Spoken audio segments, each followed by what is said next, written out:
Now. Nice to see you, Scott.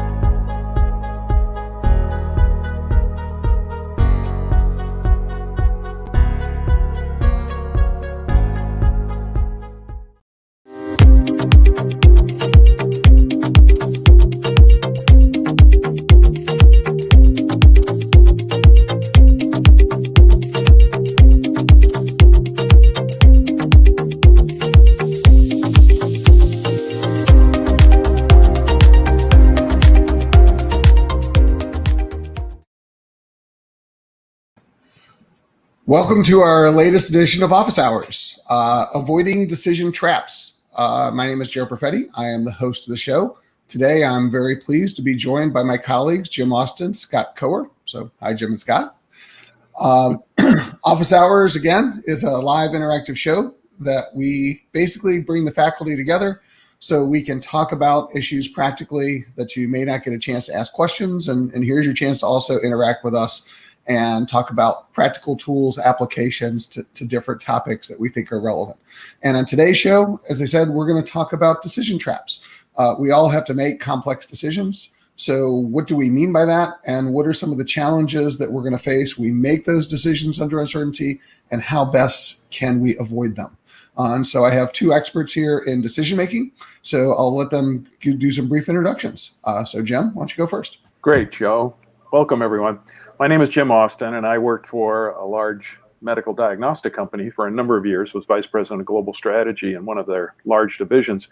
And now I do executive education like Joe and Scott.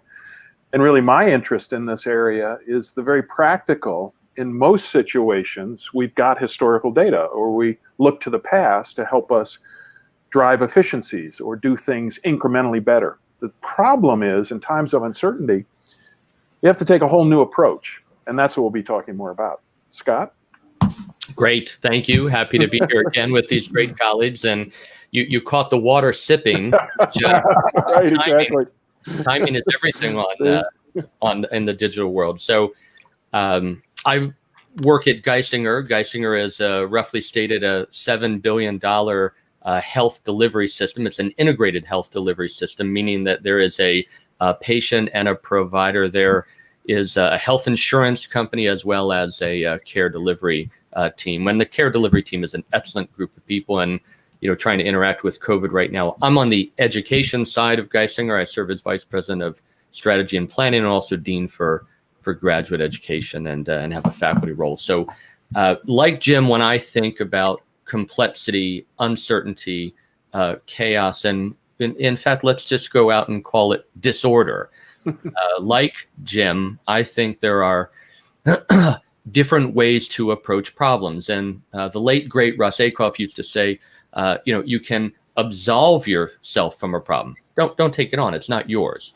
You can try to resolve a problem where there may be, compromise or engagement between two parties. We satisfice. Most times we try to solve problems. And unfortunately, that doesn't work in times of COVID, because there will be winners and losers. The other thing that Akoff said, and I think it's appropriate for today, you can attempt to dissolve a problem. If you dissolve a problem, you don't accept the conditions in which the problem exists, but rather you design yourself out of the problem or the conditions in which you're present. So I'll add a little bit of that today and lob the beach ball back to Joe. That's okay. And actually, I'm going to want to pick up there in just a second. But before we do, I just want to kind of set the context and maybe just ask a question back to both of you about why is decision making so hard today versus 20 years ago? What's actually changed? Well, I think a couple of things. And Scott, I thought your introductory summary was so good because, in part, we're all overwhelmed by data. But the data is changing so rapidly, and we all want to look to the past, that we all want to have a framework and then fit data into it. Unfortunately, in times of true uncertainty, you don't know which framework is best. So you're overwhelmed with data. You don't know which frameworks to use to help you with decision making. And oh, by the way, we are all, as Dan Ariely says, predictably irrational. We all have certain biases. All of that comes together to make a wonderful stew of how hard it is to make good decisions in times of uncertainty. Scott, right. Yeah, we love the scientific method because it has been successful over time. And you form a hypothesis, you gather data, you discern what's going on around you, the choices and trade-offs you may make, and then you decide. And Joe's got a great SUD model that we've worked on together, which will come up. But now when I say design how you interact with problems, you have to be able to state what are you trying to achieve? What do you want? Not a future forecast. You have to say, what are we trying to achieve now? When we do that and we design, then we act, and then we gather data as we progress, and then we take another action. So, incremental, idealized design moving forward to interact with this chaotic, disorderly place that many businesses find themselves in right now. Well, and to build on that, Scott, to me also, there's a fundamental divide between, am I driving efficiencies or am I trying to experiment? That in that world of uncertainty, it's a series of small bets, which I know Joe will talk more about, of how to manage risk specifically. But this idea of, are we optimizing a situation? How do you optimize COVID? I mean, it's more about how can I sense, how can I gather some data while moving forward? And that's the other problem. Yeah. When you're faced with uncertainty, there's a human tendency to want to sit back, to want to say, wait a minute, let me stop until I get more data. No, you have to move forward. You have to take some actions, because in the very act of acting, you gain some information, you gain some data. Yeah. So to Joe's point, this is so hard now because of the disconnected, competing systems in which we operate. So, the market system wants us to optimize the heck out of an existing business model until we can't. But organizations need to have values because they are no more than the interaction of the people that form the organizations. So there is a point in time when you can optimize a model that no longer is relevant. And that's where we are. And we got a lot of leaders around the nation, pick higher education, pick healthcare, pick food distribution, whose models are no longer going to be effective if they were to stay exactly the same.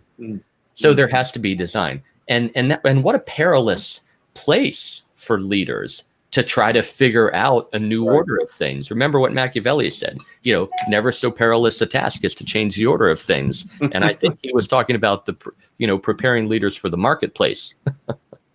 So what I'm hearing as I'm listening to this conversation is what's also changed is really two things. Number one, the exponential amount of data and information that is being generated and coming with us. It's too overwhelming based on our old models. And the second part is that when you guys talk about goals, it's almost like, yes, we have to make decisions, but we had to figure out what type of decision we need to make before we make it. And the traditional, let's just apply the scientific method, was always our default. And that may actually not be the right approach, given the data, because we've confirmed it's not the right approach. And so there's a tension between keeping current operations going and being ever more efficient, while at the same time recognizing, wait a minute, that only takes me so far. So I think part of the challenge too for leaders is, what's the right balance? In times of more stability, you can focus much more on those efficiency drivers.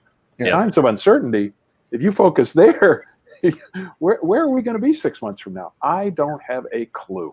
Right. But also, I like this definition that we were using for complexity.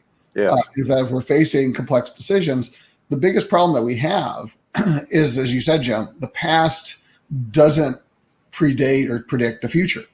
And that's the real problem, is that we can't use our frame of reference for the decisions we make going forward. And that's where we really start to struggle with the type of decisions we make. Yeah.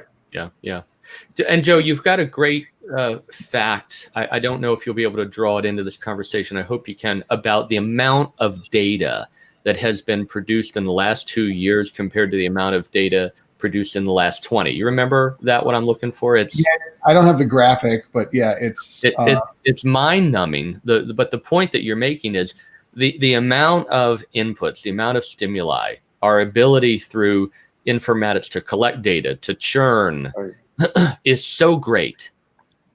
But it's also disconfirming when the system in which we're trying to operate changes, or COVID changes and becomes something different. So very, very unsteady ground. That's why the approach of, don't collect data first. Design what you're trying to achieve. Take incremental actions that are not irreversible, and gather and learn as you progress. And, I think that's what good and great leaders do right now. They learn as they go. They learn and they adjust. So you mentioned ACOF. Those approaches, would you say absolve, resolve, dissolve? Absolve, resolve, solve, and dissolve. Okay. And ACOF referred to this in, some of his work, The Art of Problem Solving. It's not just going into a situation and understanding the type of problem that you're going to interact with. It's also understanding what are the approaches that you can take in interacting with the problem. Right. And that's often assumed, but it makes a great difference how you approach. Resolve, dissolve, and what's the last one? Absolve, resolve, solve, and dissolve. And dissolve means that you take a design approach. And that brings up to me one of the biases, that confirmation bias, that when faced with overwhelming data, we all go to the data sources that are most accessible.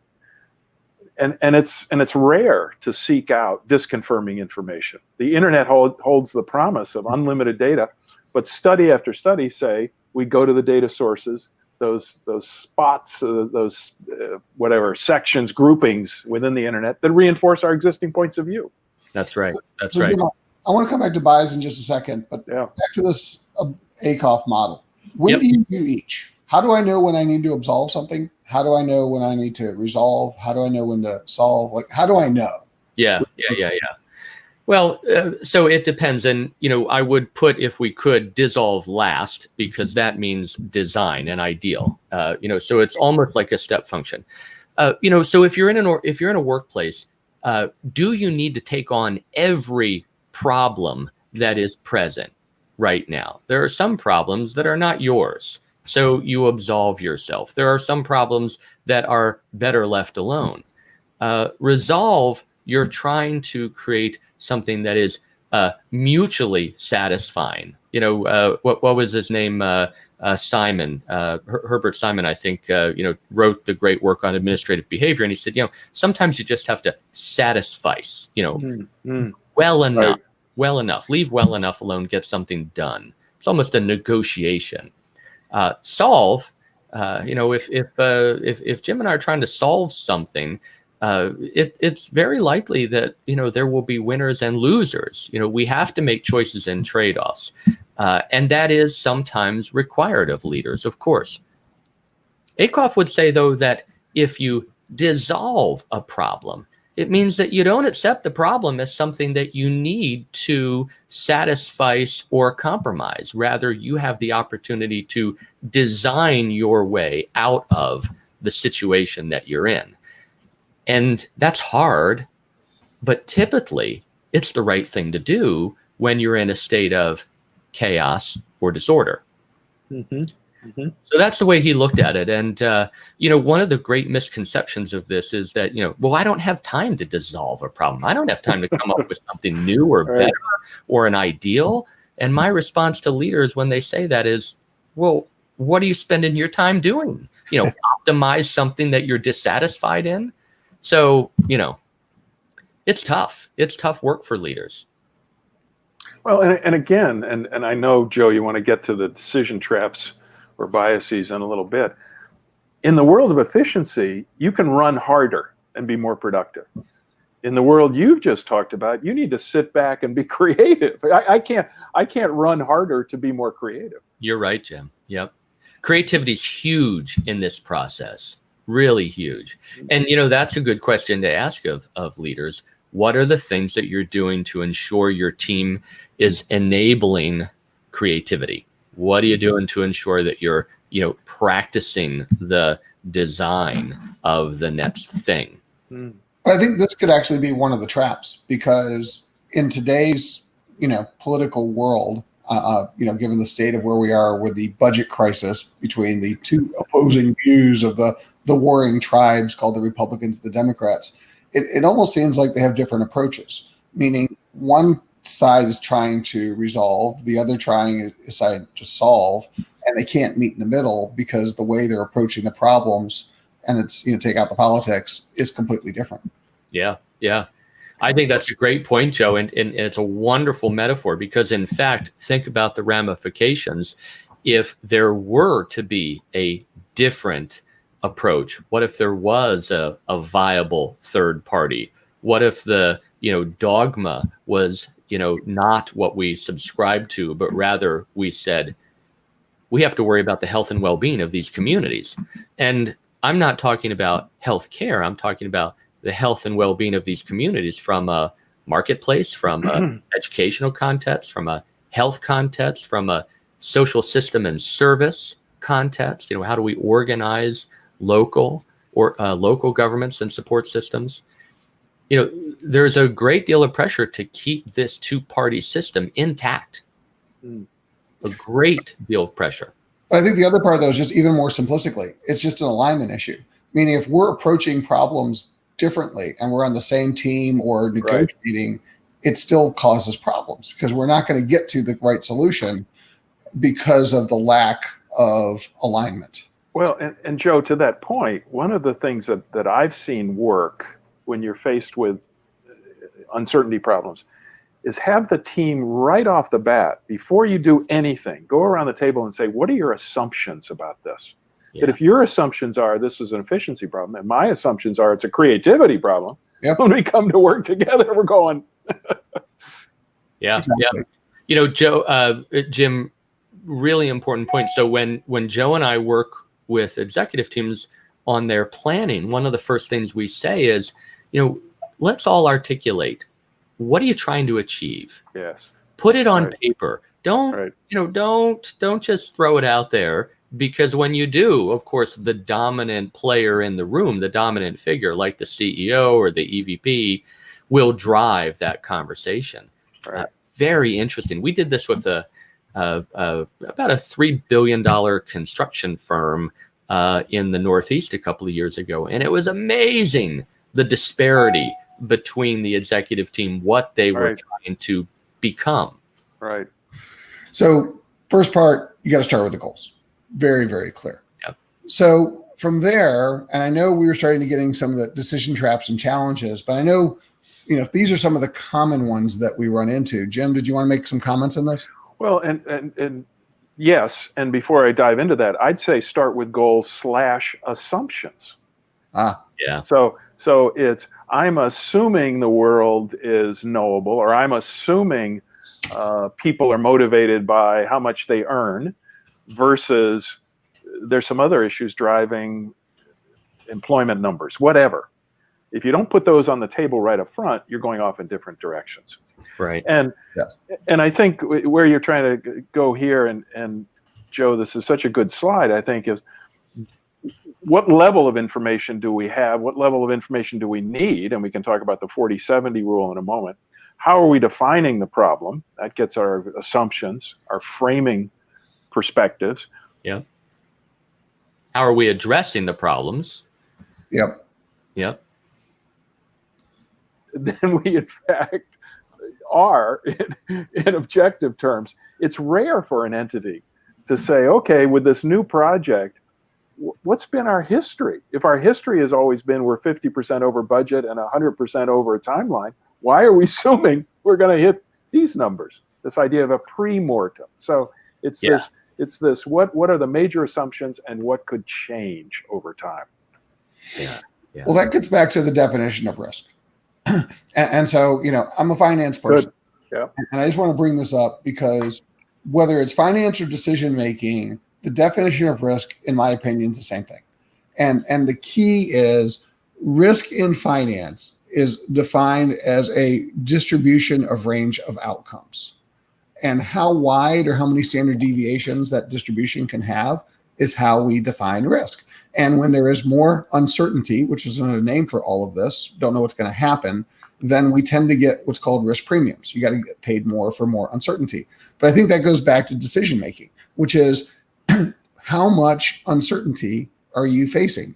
Right. How wide, and you could just start talking in terms of ranges. How wide is the range of what could happen in the decision that I'm making? Because I think that also puts to the riskiness of the uncertainty. Because if it's very uncertain, but plus or minus a little bit, who cares? If it's very uncertain, it's plus or minus a gigantic amount, well, right. That's a decision of much higher consequence. And so the point is, we got to start talking in terms of ranges much more than we ever do, because we always seem to talk about the midpoints. We talk about the expected return, and that's important, but we got to also add in the range. Well, and maybe back to that slide, Joe, maybe you could also speak to the 40-70 and the thinking in bets that we're taking out options to learn rather than knowing this is the only path. Yeah. Well, the idea is that if you make one big bet, and unfortunately I don't have that slide ready to go, but if you make one big bet, and this is talked about in Annie Duke's book, Thinking in Bets as a poker player, then the problem is if I'm taking a 50-50 shot at one big bet, it's kind of win or lose, and that's kind of scary. But if I take a 50-50 bet on a bunch of small bets, then what ends up happening, to be honest with you, is you actually get closer to the average when you make a lot of small bets, right? Whereas, and again, I illustrate this with a simple example of a coin flip, meaning if you flip a coin once and the probability of winning is 50%, you can't get the expected return, meaning if you win, you double your money. If you lose, you get nothing. That's the only thing that can happen. Yet the expected return, 50% of winning and 50% of losing, says you're going to get your money back. I spend $1, I get $1 because it's 50-50. But that's not what's going to happen. You're going to spend $1, you're either going to get 2 or 0. So the problem with flipping a coin is you can't actually get the expected return. You can only get one of the wide ranges of outcomes. But here's the interesting thing. If you flip a coin 50 times, the distribution is going to put you right near the expected return. So that's the point. The more you flip a coin, the closer you actually get to eliminating the standard deviations. And so that's the idea of thinking in bets, which is how do I make a lot of small bets rather than big bets? It's why casinos put limits on the amount that you can bet on any one hand. Because if you bet $5 billion on one hand, you could destroy the casino.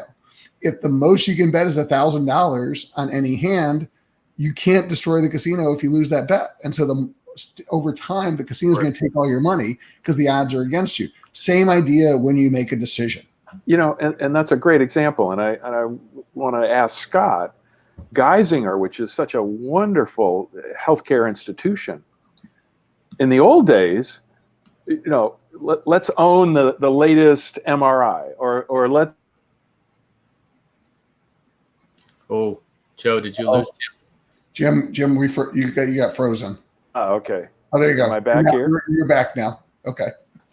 Last thing we've heard is latest MRI. So in the past, you would have an argument for a major capital expenditure. I think in times of uncertainty, it's more about how could we partner? Yep. How could we take out a short-term lease and see how this really improves patient care? I'd just be interested in your perspective, Scott. Yeah. No, I think you're absolutely right. And, without hesitation, I would say in healthcare and in higher education, you've got to collaborate to compete. If you don't find ways to competently collaborate, we're just going to lose, because the enormity of healthcare is so big that we have to find ways. So I absolutely agree with what you're saying. If you look at Geisinger, we are doing everything we can. And again, I'm on the education side, not on the clinical delivery side. But we want to be good citizens, and good citizenship means that you put patients, members, communities first. And we don't compete with anyone. David Feinberg used to say, and I love this, it was my first foray into healthcare. Feinberg was the CEO, and he said, look, we're not competing with CHS, Commonwealth Health. We're not competing with, Pittsburgh. We're not competing with Penn or Jefferson. We're working to alleviate cancer. We're looking to alleviate health hotspots. That mentality allows this competently collaborate to compete so that we can address the issue, not live in a marketplace. And healthcare is confused, frankly, nationally. Right. Geisinger is a not-for-profit, but there are for-profits. Are they necessary? Well, until we design our way out of it, yes. But yeah, we don't want to go down the path of losing, money on an MRI. We want to go down the path of what does a community need? How do we deliver it? And how do we do it better together? And to me, that's a great example of in the old days where you're driving efficiencies, the primary driver was financial. Yeah. I think in dealing with uncertainty, you have multiple values. Yeah. Cycle time. Look, Joe's an expert in this. Do you want more patients in a shorter period of time you can drive revenue? Or Geisinger is risk on both ends of the equation, health insurance and health care. Very simple. We need healthier people, and we're a part of healthy communities. Mm-hmm. Yeah. But belying all of this as well is the idea to build flexibility in your decisions. So therefore, as a leader, create options. Yeah, optionality. I put the third part. So the first part is understand the goals, how you're going to make a decision. Second part is be very clear about the assumptions that we're all going to agree on. And then the third part is start creating options. That's the point. When there's uncertainty, options have huge value. So build that flexibility into your choices that you can make so that and then it sounds like the fourth part is experiment on those options. Well, learn. I mean, I think the fourth part is that dissolve. I don't know if dissolve, the virtual corporation or whatever, but this idea of you have to then integrate it in and be willing to flexibly change versus, I've already set my path. Just give me another 6 months, another $500,000, and I'll bring it across the finish line. No. Yeah. Acuff used to say, when you're improving the functionality and the interaction of an organization for desired outcomes, sometimes you have to sacrifice a part to help the whole. And, this is a difficult decision for leaders. What do we not do so that we can do what the design requires that we do? Well, that's tricky because jobs are involved and, investments, there's sunk costs that we've invested in. Look at institutions of higher education and healthcare. They have these behemoth physical structures. Yeah. What do they do with them? What do they do with them now? Geisinger, I'm always impressed about, bringing care to the patient. You can do that via telehealth. You can do that via community doctors. You can do that with investing further in primary care. But if all you've got is these huge hospital systems, the only way you make money is if people are occupying those hospital beds. That's tricky because that's antithetical to what healthcare should be about. So No, Joe, go ahead. I was going to say, so I also think that therefore that you have to define success. Yeah. Because if your definition of success, I think that's actually more important than just metrics, because you can measure things, but if you put people going into the wrong direction, then you could sub-optimize the system. So again, just a quick example. There was an insurance firm that was part of a bank that got themselves into a lot of trouble because they decided that their goal was to be number one in market share. And they achieved that goal by basically dismantling their underwriting criteria and giving it to anybody that wanted a policy. And it had financial consequences, which devastated the organization. And so the point is, they hit the goal, they did exactly what they wanted. They got number one market share, but they killed the organization in the process, because is that really success? And I don't think that they understood what the systematic effect of all of that success was. So when actually we're number one and everybody was like getting laid off, they just didn't understand. Well, look at Wells Fargo. I mean, it used to be known as a wonderful retail bank and one of the few financial firms to come out of the 2008-2009 meltdown in good shape. And they pursued growth, and then it metastasized internally. But part of this too is, to me, leaders face an incredible challenge, because we all want leaders that are optimistic, that make a decision, that move forward. At the same time, I think Scott and Joe, really what we're saying in times of uncertainty, you need to be humble. You need to be willing to say, I don't know what's the right way forward here. How do I gather the information from others to make the best informed decision? But it's not just about being the strong leader. Right. Yeah, I agree. We talk a lot about teams. How do you create teams that can succeed over time, over multiple types of challenges? Right. This positive, we refer to it as positive agitation. We got it from Hoover, and we all, the vacuum cleaner company, and we also got it from, inside the washing machines. You've got this positive agitator. Leaders need to positively enable, agitate teams so that they can innovate and move forward. Because you're right, Jim. If we have leaders at this point in time who think that they're the key to solving COVID,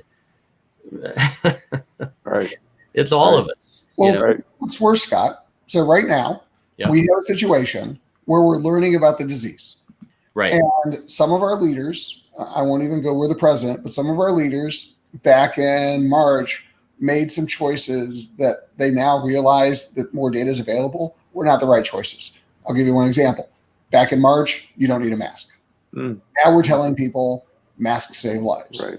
And it's not a point that they were right or wrong. It's just they got new information and they didn't really know at the time, and they made a call based on the information they had at the time. They now had to change the information, and now people are freaking out. Right. And I would actually argue that that's actually good leadership, yet people are worried and they're calling this a failure because you were wrong. The leader was wrong, and I can't trust you anymore. There's a problem. Yeah. I think you're right, Joe. So, we don't have systems. We don't have a marketplace. We don't have a stock market that rewards experimentation and learning from failure and moving forward. So, I think Jim said, the magic word, humility. Do you have the humility to say, what, that was not the right call? But also, I think it's the context, the approach, the method of communication. If we speak as leaders with absolute certainty and clarity about a decision that we've made, and COVID will be gone, it's going to dry up in the summer. As much as saying, practicing Jim's humility, here's how the best minds are helping us interact at this time. Right. This is our approach. We're going to try this approach for this period of time. We're going to gain data every day, and we're going to try things as we go, and we're going to tell you about it. And we're going to ask you to help us. We're going to find our way through this. But we're going to do it by design, not by a command and control structure. I think humility is the right word, or one of the right words. But does that lead to, let's be serious here. How we do top executive ed programs, all three of us, and we work with leaders of the largest companies in the world. How many of the people that are truly in charge fit the bill that we're describing? Oh boy. Go ahead, Jim. Well, I was going to say that's why we're on the more academic side. No, I'm kidding. Well, I think there's a transition occurring. I think it's occurring in many different ways. I think the whole argument around diversity, for example, is an argument around let's change that model. There was a study of credit unions during the 2008-2009 meltdown, and they looked at female-headed credit unions, how they perform versus male-headed. And the reason this study is so interesting is because of the 5,000 credit unions in the United States. A fair number are headed by women. It's one of the subsectors that have more female leadership. What they found was female leaders tended to be more conservative in those times, and they tended to do better coming out of that period. However, post the meltdown, growth was higher at the male-dominated firms. So men traditionally are willing to take more risks. Question is, how do we bring these two together? It's not either or. Right. How do we leverage both capabilities to optimize the situation? Yeah. Yeah. But I mean, just culturally, I just worry that one of the things that gets part of this conversation is, what do we reward? Yeah. And I Right. think what we reward is results. We don't reward decisions. Right. And I think that becomes part of the challenge, because what we're saying here is a good process will lead to better results over time. But people that have good results tend to be the ones that get promoted. And it tends to be a fairly narrow set of metrics. Back to Scott's point about what are the multiple goals? How do we know we've really helped the community? Whereas I know that I hit my P&L numbers for this quarter. I mean, Right. Yeah. We talk a lot about performance indicators and dashboards, and how do you have the right things on the board? And Jim, to your point, we're making decisions often by gathering data on things that have happened. So Joe, you love to say you can't do something by looking in the rearview mirror. You can't drive a car. Yeah. The funny thing about this is this is, again, for me, the design issue. So, let's look for simple things.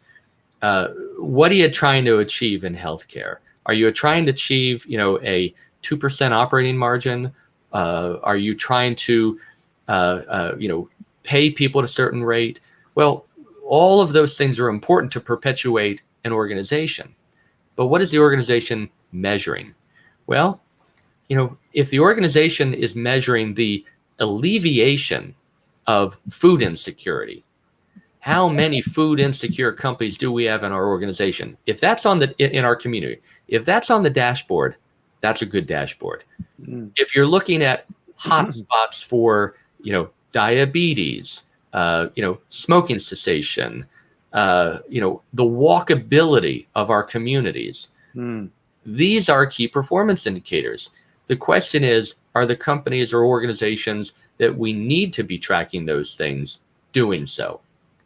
Well, and just to build on that, Scott, one of the things that I see more forward-looking entities practicing is creating a portfolio of initiatives, short-term, more execution-oriented, allow to keep the doors open. But medium to longer term can be some of these more what I would call transformational issues. And transformational issues, by definition, are creative, don't have historical data. You can't get there by running harder. It's all the kind of problems we're discussing at this point. Yeah. I agree. I've got one more example, and then I'll yield to Joe. So at the graduate school at Geisinger, we do have the beginning of a dashboard that we show our students. Because if we have education where the students are only measuring their performance by their exam scores or the scores on the papers they write, that's not the right education. That's the education of the path. But that's not the education that creates the interactive, agile, systemic healthcare workforce of the future. All right. That workforce is looking at food insecurity, and they know that during their orientation to graduate school at Geisinger, that if they package 50,000 meals and each meal costs $1, but the economic value of that meal is $13.14, they're having an impact. And they know that they fed, X number of families in Luzerne or Lackawanna County for a period of time. It's measurable. Right. That's part of the education of the future, in my view. Well, and you used a very important term there, Scott, agile. That to deal with uncertainty, you need to have an agile mindset versus the tank mindset of execution and efficiencies. That's right. there's got to be something that we can knock down, right? Well, that's not leadership necessarily. Right. Exactly. Yeah. So the other issue that, Jim, you were touching on earlier that I think is relevant here is bias, because all of this data, all of these results are going to be filtered through the way we're going to view the world and the biases that we have. We can't escape them. So how does that play out when we're making decisions? Well, I see four, and Scott and Joe dive back in here. Four primary ones. One, how am I framing the problem? What were my assumptions? Two, am I willing to find disconfirming information? How broad is my effort to bring data in? So this confirmation bias, I may be tied to overconfidence. But the third one is groupthink. If the three of us were part of the management team, part of what bonds us together is we have some shared values, some shared perspectives. We sort of look a fair amount alike. And on the one hand, that builds trust. On the other hand, that can limit our ability to see things from different perspectives. It's one of the strongest arguments to me for a more diverse leadership team. But the fourth is, are you willing to be vulnerable? Are you willing to say, wow, I thought I knew it was going to happen. It didn't turn out that way. Let's be agile and flexibly shift. Not the sunk cost syndrome, not put more resources behind it, but be objective and say, wait a minute, it didn't work. It's not a reflection on me. It's just the objective fact. Not everything is going to be successful. How do we recover and move forward? Mm-hmm. Yeah. Yeah. So when you talk about diversity, I'm reminded of a scene in a movie called World War Z. With Pitt. Remember? Right. So if you don't remember seeing it, Scott, that was the one where the zombies took over the world. So the zombie movies. Brad Pitt was running around trying to save the world. Yeah. But it was interesting. Midway through the movie, they landed in Israel, which was one of the few countries not overrun by zombies. And he was driving with the head of the Mossad. He's like, how did you guys figure out that the zombies were coming? And they had a really good story where they basically said, look, in the Arab-Israeli war, we actually saw what was happening on the ground, but we couldn't believe what we were seeing in front of us. And, it was really by the grace of God that Israel wasn't overrun and thrown into the sea. And after that, they actually said that they made a decision that when we have this group think, one of the members of the cabinet, it's their responsibility to actually take the counter position just to make sure we don't get involved in the group thing. So hence, when everybody else was saying zombies can't exist, they said maybe they can. Now, I know it's a far-fetched example, but I think that's the point about groupthink, is that it's a very powerful elixir in the environment that we're all rah, let's go on with the leader, but it's also very dangerous. And we all are social animals. We all want to be part of the team. That's right. The other group the other example I'd point to, Kleiner Perkins Caulfield Byers, probably the most successful venture capital firm ever. Whenever the partners have a tough decision to make, a fork in the road, they do what they call their balance sheet. Every partner has to come into the meeting with their pluses and minuses for or against this deal. And before discussion begins, they literally go around the table and read from their balance sheets. A couple of things happen. One, everybody has to prepare ahead of time. How many times do you walk into a senior management meeting and be given the data right then? No. Yeah. Major thing, you have to have time to think about it. Secondly, the partners are quoted as saying, by being forced to listen to others first, I've changed my point of view. And that's the strongest safeguard against groupthink. That's a really good tip, by the way. It highlights, Jim, a point that I think you alluded to earlier and Joe tried to call out, which is, the processes that are put in place can enable the design of leadership, decision making, the way that we interact. Right. But when we throw that processes away, which we want to do, Joe, I called you the other day and said, hey, what do you think I do with this situation? And because I needed action immediately. And, it's a trap that each of us, no matter how successful we are or have been in leadership, you can fall into the trap. So I said, Joe, I just can't have this process play out. If this happens, then. And Joe said, well, all right, you just described what you need. Tell them and let the process go. Because if you don't let the process go, Yep. then you don't know if what you think you need is the right thing for the organization as a whole. You just know what you need in the moment or what you want in the moment. Really important about the process. No, good. So this almost goes back to the Covey stuff of the 4-box Covey, where everything is in that top left box where everything's a crisis. The phone's ringing off the hook, and therefore you don't have time to actually do what matters. You do what's urgent, and I think urgency impedes decision making. Yep, is what you're really saying. Remember the assessment center days at Maryland for the EMBA? So, Jim, you'll love this. So, in our executive MBA, when we did the design, one of the things that we ensured, which, by the way, Russ Akoff helped us design that program. One of the things that we did is we said, look, every executive is going to go through an assessment center so that they can receive data about themselves. So we do a whole series of preference and decision diagnostics. But then we give them this priority list that Joe's talking about, where everything is urgent, and we give them time constraints and they walk them through. So, great faculty, social psychologists, anthropologists were involved in this. And the professionals in this executive MBA begin to learn, all right, how do I interact with this in real time? How do I prioritize? How do I systematize? How do I ensure that I learn? It doesn't stop. It's not like you get your executive MBA and you're ready to, run a major company, although we often think that. Right. So there's parts of the crisis. There's the biases we're going to have in the crisis, and then there's the ability to prioritize. I think a lot of people don't know how to prioritize when they're overwhelmed with things. Yeah. The tyranny of the urgent is very seductive. Well, and Joe, maybe you could speak a little too on, you've done such wonderful work on speed and the importance of speed. On the other hand, there's a fundamental difference in my mind between speed to drive efficiency and speed that's just firefighting all the time. We never have any time to reflect.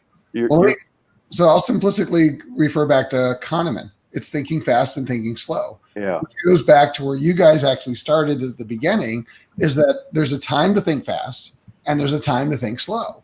And so sometimes speed is to your advantage. On the other hand, sometimes speed can just be reckless when it comes to decision making. And so back to the leader, you have to kind of think through what you're trying to accomplish to understand, is this a thinking fast decision? Is this instinct? Or is this a decision that can be more reasoned? And then you kind of have to think to yourself, okay, am I going to actually get the data to actually get the data to make the decision, or do I have to act in order to get the data? So what am I waiting for? I got to act and adjust and learn in the process. So it's almost like I have to work through my decision-making tree before I go rushing out and just trying to do decisions as fast as I possibly can. And the good leaders, and Scott, I'd be interested from the Geisinger perspective. My experience, the good leaders are able, I think Ram Charan said, they have perceptual acuity. They can establish, they can break a problem apart so that what looked initially like a firefighting may in fact only be, a few things that are really required short term, but we can free up time to look at things more broadly. Yeah. So I think it was Robert Rubin that said the most important thing he ever learned in public service was the importance of using all the time available for decisions. Yeah. And one of the things that we practice in my humble teams is we socialize the timing of things. So we ask the question, so if we make this decision, is a week reasonable? Is a week reasonable to make this decision given what our students need, given what we see in the marketplace, given what we have to do to be good financial stewards of our enterprise? But that becomes then an agreement of a group or a team. It becomes a process that we go through as we prepare ourselves for the decision that could require us to pivot and go in a different direction, or stop doing something or start doing something. So I like your point about Sharam, and I remember him highlighting, where are you organizationally? Do you know what's going on around you, as well as what is in front of you that you need to interact with? Really important point that you raise. So I'm a leader. I'm interacting. I'm recognizing the types of biases that I have to be aware of. I'm creating optionality. But that's the next piece, which is I might not be the one making the decision. Like I have to start becoming more of a coach. Leadership is coaching. I got to get the team to make the decision rather than being the smartest person in the room who's making a decision. Because at some point, and this goes back to the instinct, I think I need the people below me to eventually start to understand the process so that they can kind of self-enable this process. So it doesn't always come back to me, the leader, being the bottleneck.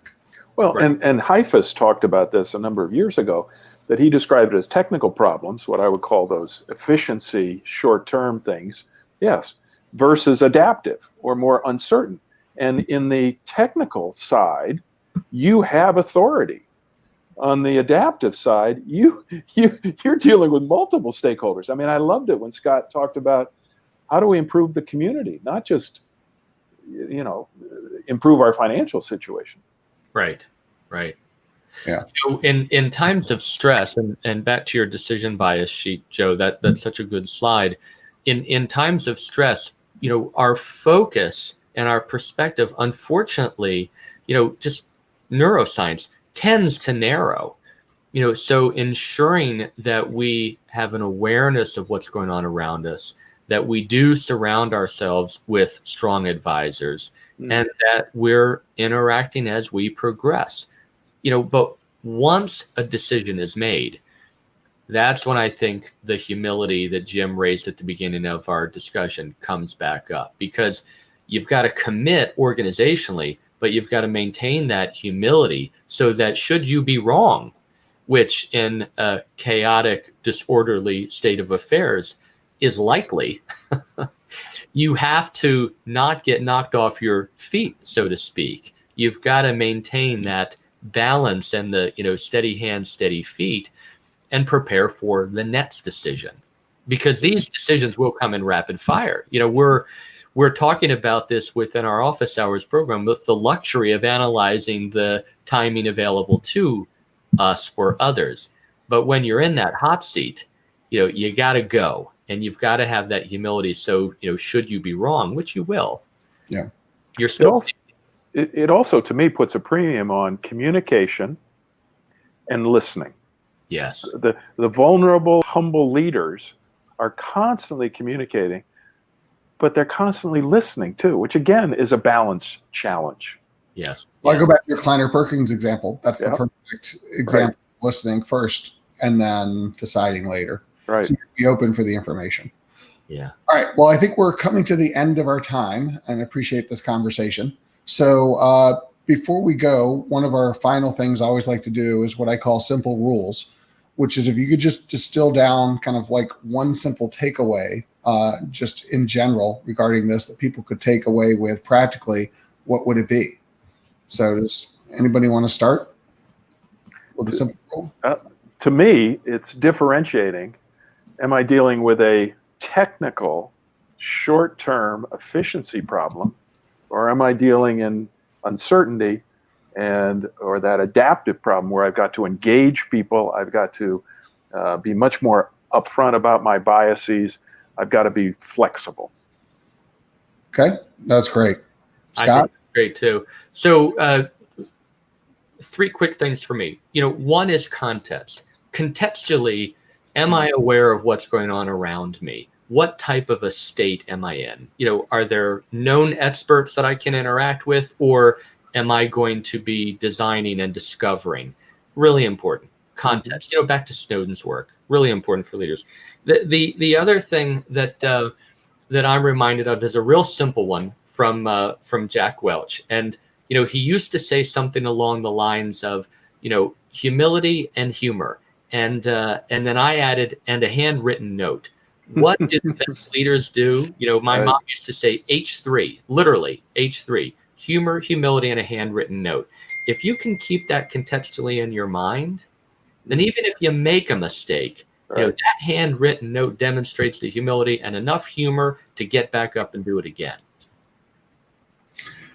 The one I'm going to add is the active listening element. I really like the tool that Jim gave about the plus minus balance sheet.